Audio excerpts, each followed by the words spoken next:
할렐루야.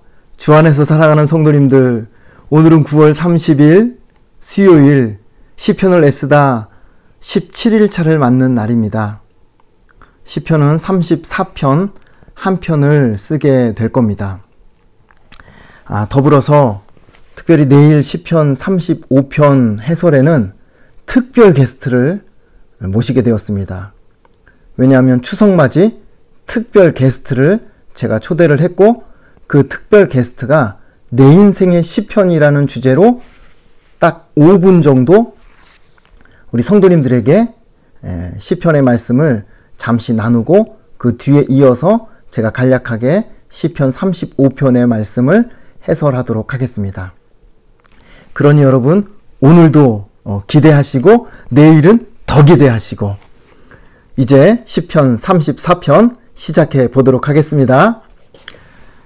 자, 먼저 오늘의 시편 34편의 부제가 굉장히 중요합니다. 보시면 다윗이 아비멜렉 앞에서 미친 채 하다가 쫓겨나서 지은 시. 역사적인 배경을 아주 명확하게 지금 기록하고 있죠. 사무엘상 21장 10절에서 15절에 그 배경 설명이 나오고 있습니다. 간략하게 그 상황을 좀 설명을 드리자면, 다윗이 사울왕에게 쫓김을 당했죠. 굉장히 고통스러운 추격을 당했는데, 쫓겨다니다 이제는 이스라엘 땅 어디에도 가 있을 곳이 없는 거예요. 왜냐하면 누군가 보기라도 하면 사울왕에게 고발을 하니까. 이스라엘 땅을 벗어나서 다른 곳을 찾다 보니까 블레셋 지역, 그 중에서도 가드 왕이 있는 이 가드 지역으로 피신을 하게 됩니다. 말하자면 국경을 넘은 거죠. 국경을 넘어서 블레셋으로 피신을 했습니다. 그러니까 군사들이 낯선 사람이 넘어오니까 잡아다가 왕궁으로 데려가는 겁니다. 가드 왕 아기스에게로 데려가서 신원 조회를 해보니까 이 사람이 다윗이란 걸 알게 된 거죠.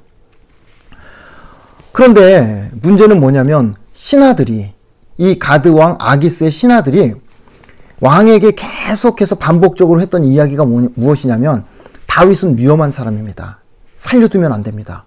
그가 골리앗도 넘어뜨린 사람이고, 사울은 천천히요, 다윗은 만만히요, 그 정도로 이스라엘에서 아주 유명한 장수입니다. 그러니 불씨가 되고 화근이 될 저 다윗을 결단코 살려두어서는 안 됩니다 라고 계속해서 청을 올리게 됩니다. 그런데 다윗이 그 이야기를 들은 거예요. 그 분위기를 감지하고는 곧바로 작전에 돌입하는데, 어떤 작전이냐면, 먼저 이제 입에서 침을 질질 흘리고, 그리고서 옷을 막 풀어 헤치고, 그리고 머리를 풀어 헤치고, 그리고 미친 사람 흉내를 내는 거죠. 눈동자도 아마 어디엔가는 이제 한쪽으로 기울여가지고 굉장히 그럴듯한 연기를 했을 거라고 생각이 듭니다. 어찌되었든 다윗의 연기가 얼마나 뛰어났던지 나무주연상감입니다. 다 속았어요. 그래서 가드 왕 아기스가 어디서 저런 미치광이를 내 앞에 데려왔느냐고, 당장 내보내라고, 멀리 내쫓으라고. 그래서 목숨을 건져가지고 블레셋 땅을 벗어나서 이제 유다의 광야로 도망가 아둘람 굴에 이제 피신하게 되는 이제 그런 과정 속에서 다윗이 이 시편을 기록하게 되는 거죠. 자, 그러니까 여러분 한번 이 분위기를 한번 생각을 해보세요. 다윗이 아주 비참하게 비굴하게 침을 흘리고 미친 척 하면서 적군에게서 빠져나와가지고 광야에 몸을 숨기면서 그 와중에 시편을 지은 겁니다. 그러니까 여러분, 이 시편의 분위기가 어떻겠습니까? 사실은 한탄하는 분위기로 이 시편이 전개되는 게 맞죠. 내가 어쩌다 이런 신세가 되었는가? 하나님, 제가 이러고 살아야 됩니까? 언제까지 제가 이렇게 도망다니고 피신하고 이 어려움 겪고 고난을 겪으면서 이게 1, 2년도 아니고 수년째 제가 어떻게 이러고 살겠습니까? 아마 한탄하는 시를 하나님 앞에 몇 번이고 올려드렸어도 올려드릴 만한 이제 그런 상황에 처해 있다고 보시면 되는 거죠. 그런데 이 시편 34편의 제목을 정하려고 내용을 여러 번 읽고 묵상을 해보니까 세상에 그런 한탄하는 시가 아니더라는 거예요. 놀랍게도. 제목을 붙이자면 광대하신 여호와를 높여 찬양하는 시. 광대하신 하나님을 높여 찬양하는 시. 그 시가 바로 시편 34편입니다. 제가 생각했던 주제하고는 완전히 다른 방향으로 가는 시편인 거예요. 하나님의 크고 위대하심을 찬양하고 하나님을 높여 경배하고 그렇게 해서 감사를 쏟아내는 시편이 시편 34편이라는 거죠. 그러니 저는 이 시편 34편의 부제와 이 제목을 붙이면서 이 배경 상황만 이렇게 염두에 두고 이 시편을 읽어도 그냥 그 자체만으로도 너무나도 은혜가 되는, 위로가 되는 그런 귀한 은혜의 시편이 오늘 시편이라고 할 수 있겠습니다. 자, 그러면 한번 구조를 보도록 하겠습니다. 시편 34편의 구조를 크게 세 단락으로 먼저 나누고 내용을 보도록 하죠. 첫 번째 단락은 1절부터 3절까지 우리 함께 하나님을 높여 찬양합시다. 우리 함께 하나님을 높여 찬양합시다. 두 번째 단락 4절에서 10절은요. 하나님은 이런 분이십니다. 하나님은 이런 분이십니다. 그러니까 첫 번째 단락에서 높여 찬양합시다. 왜? 하나님은 이런 분이시다. 세 번째 단락으로 보면 11절부터 22절 그 하나님을 경외합시다. 자, 한번 이 세 단락을 한번 연결해 볼까요? 그 크고 위대하신 하나님을 높여 찬양합시다. 왜요? 우리 하나님은 이런 하나님이시기 때문에 우리가 찬양해야 합니다. 그리고 마지막에 가서 그 하나님을 경외하는 사람이 복을 누리게 됩니다. 그 하나님을 경외하며 사는 것이 의인의 삶입니다. 이렇게 선포하는 시편이 오늘 시편 34편입니다. 자, 첫 번째 단락 1절에서 3절까지 우리 함께 하나님을 높여 찬양합시다. 다윗의 찬양을 한번 볼까요? 1절에 내가 여호와를 항상 송축하며 내 입술로 항상 주를 찬양하리이다. 항상 송축합니다. 항상 찬양합니다. 다른 번역본을 보니까 내 입술에서 찬양이 그칠 날이 없습니다. 2절에 보니까 내 영혼이 여호와를 자랑하리니 곤고한 자들이 이를 듣고 기뻐하리로다. 나 혼자 찬양하는 게 아니에요. 내 영혼이 여호와를 간증하고 자랑을 했더니 주변의 많은 사람들이 함께 듣고 기뻐 찬양하게 된다. 이런 고백입니다. 3절에 나와 함께 여호와를 광대하시다 하며 함께 그의 이름을 높이세. 혼자 찬양하기가 아까우니까 주변 모든 사람들을 향해서 이 하나님을 함께 찬양합시다. 소리 높여 함께 하나님을 예배합시다. 그렇게 외치고 있는 거죠. 왜 그렇게 기뻐 찬양하는가? 하나님을 높여 찬양하는가? 하나님 때문에 그렇습니다. 4절에서 10절까지 우리 하나님이 이런 분이십니다. 다윗이 자랑을 해요. 어떤 분이신가? 4절에 보니까 간구할 때 내게 응답하시는 하나님, 내 모든 두려움에서 나를 건지시는 하나님, 그 하나님을 높여 찬양합니다. 5절 말씀은 좀 표현이 어려우니까 제가 풀어서 쓰겠습니다.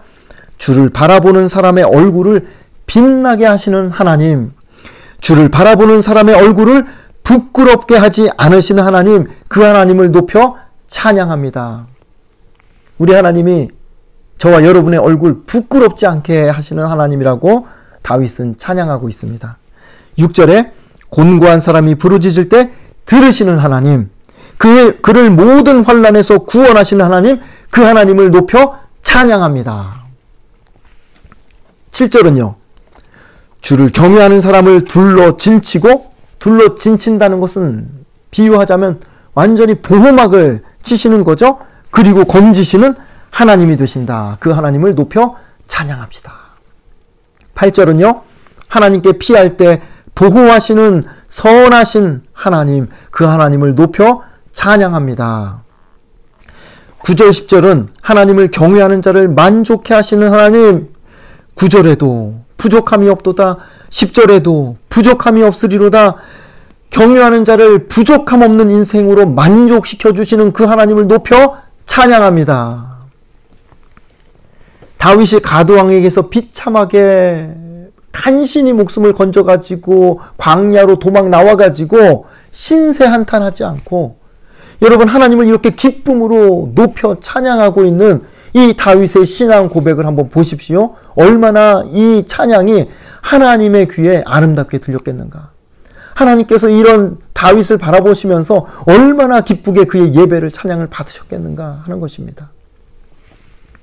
그리고 나서 이제 마지막 11절에서 22절, 그 하나님을 경외합시다. 하나님이 이런 하나님이라고 한다면 어떻게 이런 하나님을 믿고 예배하며 경외하지 않을 수 있겠는가? 이런 하나님을 경외합시다. 다윗은 소리쳐 외치는 거죠. 자, 11절부터 22절을 두 단락으로 또 나눠봐야 되거든요. 11절에서 14절은 그러면 경외한다는 것이 무엇이냐를 설명을 하고요. 그리고 나서 15절부터 22절까지 하나님을 그렇게 경외할 때에 어떤 은혜가 주어지는가를 다윗은 설명하고 있습니다. 자, 11절에서 14절, 하나님을 경외하는 것이 무엇인가 라고 할 때, 그 전에 먼저 다윗은 11절에 내가 여호와를 경외하는 법을 너희에게 가르치리로다. 그러면서 12절에 생명을 사모하고 연수를 사랑하여 복받기를 원하는 사람이 누구뇨. 그리고 12절에 이걸 새 번역으로 바꿔보니까 이런 표현이에요. 살기를 원하는 사람, 그 사람은 누구냐. 좋은 일을 보면서 오래 살고 싶은 사람은 또 누구냐.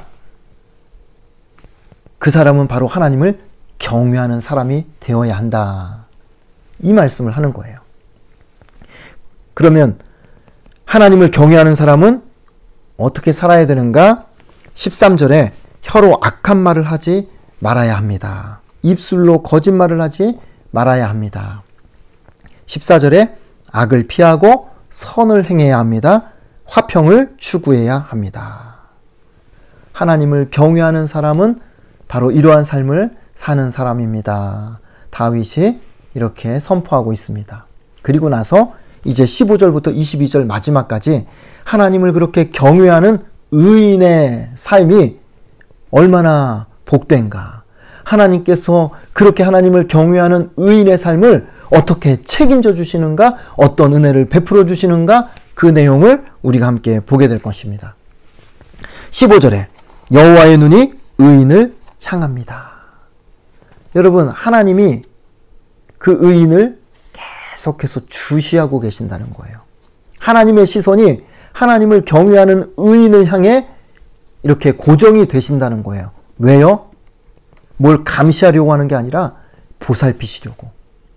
부족한 게 없는지, 뭔가 아픔이 없는지, 뭔가 속상한 일은 없는지, 하나님께서 시선을 하나님을 경외하는 사람에게 고정하고 그 사람을 돌보신다라고 다윗은 고백합니다.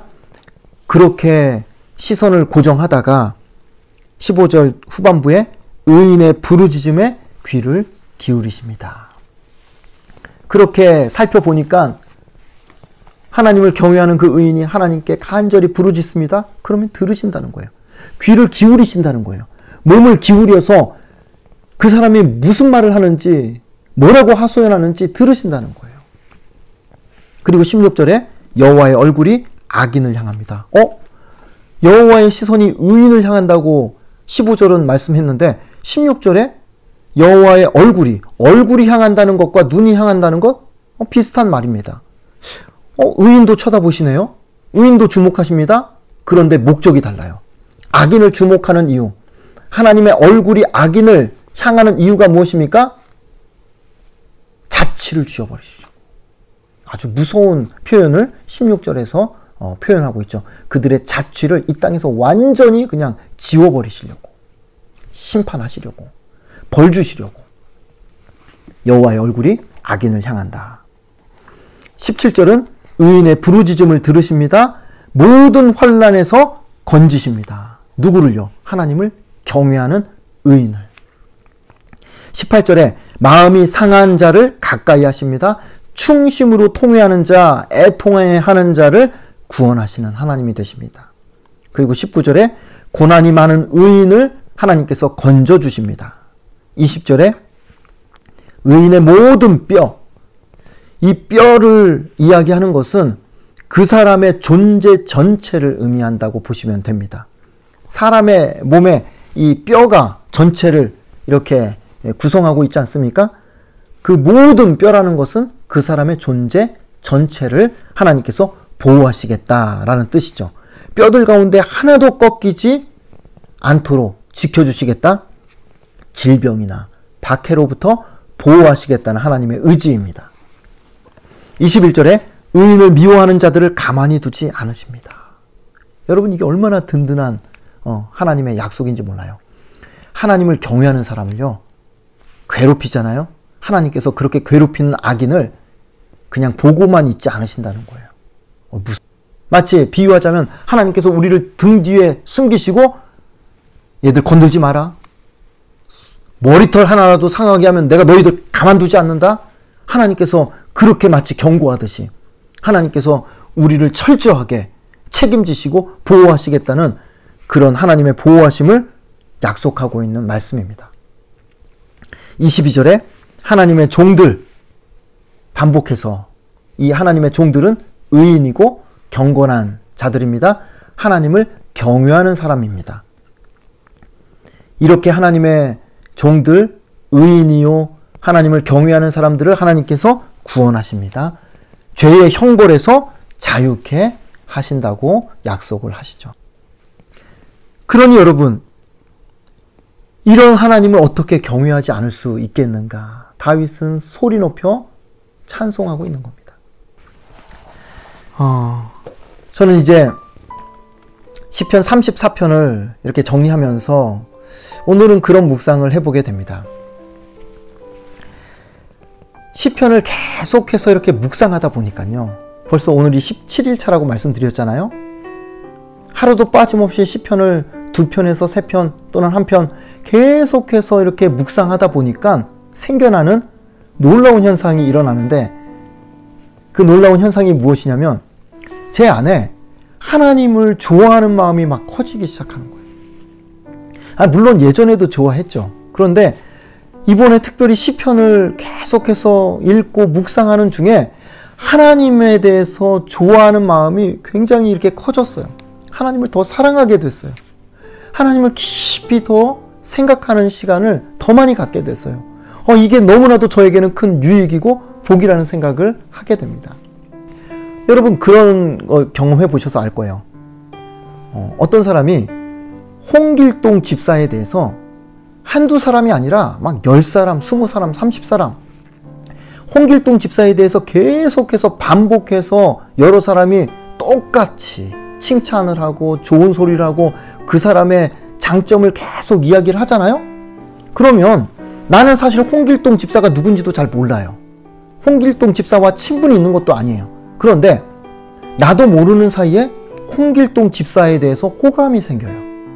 홍길동 집사에 대해서 신뢰가 생기고 어느 날 홍길동 집사를 딱 만나잖아요. 그러면 처음 만난 사람 같지가 않고 오랫동안 알고 지낸 내가 좋아하는 사람처럼 그렇게 나도 모르게 그 사람하고 금세 친해지는 그런 관계로 변하더라는 거예요. 여러분, 말하자면 시편을 계속해서 날마다 읽고 묵상하고 이렇게 해설 영상을 준비하는 과정이 저는 꼭 그와 같다 생각이 드는 겁니다. 계속 반복해서 다윗이 저에게 하나님 이런 분이야. 하나님 너무 좋은 분이야. 하나님 사랑이 많으셔. 하나님 고난에서 우리를 건져주셔. 하나님의 눈은 우리를 향하고 계셔. 하나님께서 너를 괴롭히는 사람 절대로 가만두지 않을 거야. 다윗이 하나님에 대해서 저에게 계속해서 자랑을 하고 들려주고 알려주는데, 다윗이 찬양하고 고백하는 자랑하는 그 하나님을 제가 읽고 생각하고 묵상하고 계속해서 그렇게 하나님을 생각하다 보니까 저도 모르게 하나님에 대한 마음이 더 이렇게 강렬해지는 거예요. 하나님이 더 좋아지고 하나님이 더 신뢰가 가고 하나님을 더 의지하게 되고 내가 하나님을 더 사랑하게 되는 마음이 점점 커지는 것을 저는 요즘에 경험하고 있습니다. 그러니 저는 시편을 이렇게 묵상하고 써내려가는 저와 여러분에게 가장 큰 복이 무엇인가, 가장 큰 유익이 무엇인가, 하나님을 더 깊이 알아가고 하나님을 더 깊이 사랑하게 되는 이 마음이 생기는 것, 이것이 저와 여러분에게 주시는 하나님의 가장 큰 복이라고 저는 믿습니다. 사실 우리가 시편 이 해설 영상을 통해서 시편의 구조가 어떻고 내용이 어떻고 단락이 어떻고 어려운 단어 마스길이 무엇이고 그 다음에 셀라가 어떻고 이런 설명들을 들으면서 몰랐던 걸 알게 되는데 그것도 유익하죠. 그러나 여러분, 시편의 구조와 내용을 이해하고 어려운 단어 조금 알았다고 그런 지식이 내 삶에 무슨 능력과 유익이 있겠는가? 여러분 한번 잘 생각을 해보세요. 시편을 써내려가고 이 해설 영상을 통해서 하나님 주시는 가장 중요한 은혜가 있다고 한다면 저는 딱 한 가지, 우리가 하나님을 더 깊이 만나는 것, 하나님이 어떤 분이신지를 더 깊이 묵상하고 알게 되고 깨닫게 되고, 그래서 하나님을 더 좋아하고 어제보다 오늘 하나님을 더 사랑하게 된다면 여러분, 이 시편 쓰기가 우리 인생에 정말 잊지 못할 영적인 자산이요 추억으로 남게 될 것이라고 저는 확신합니다. 그러니 사랑하는 성도님들, 오늘도 이 시편 34편을 읽고 또 써내려가면서 이 말씀을 묵상할 때에 다른 거 다 제껴두고 글씨가 악필이면 어떻습니까? 누가 알아보지 못하겠다고 나무라면 어떻겠습니까? 딱 한 가지만, 하나님, 제가 오늘 이 시편 34편을 쓰면서 하나님 더 사랑하고 싶어요. 이 시편 34편을 쓰면서 하나님 더 깊이 만나고 싶어요. 그렇게 하나님의 사랑이 깨달아져서 나도 모르게 눈물이 나올 수도 있을 거예요. 당황하지 마시고, 하나님께서 눈물을 주시면 그 자리에서 눈물을 훔치고 엎드려 기도하고 그리고 다시 시편을 써 내려가시면 됩니다. 그렇게 해서 지금까지도 시편을 은혜 가운데 잘 써오셨지만 저는 오늘 이 시편을 기점으로 저와 여러분이 하나님을 더 사랑하고 더 깊이 좋아하게 되는, 더 깊이 신뢰하고 의지하게 되는 복된 시편 쓰기가 되기를 주님의 이름으로 축복하고 싶습니다. 여러분 응원합니다. 힘내십시오. 명절 기간이지만 여러분 힘내서 주의 말씀 앞으로 달려가십시오. 하나님께서 여러분과 함께 하실 것입니다. 은혜 주실 것입니다.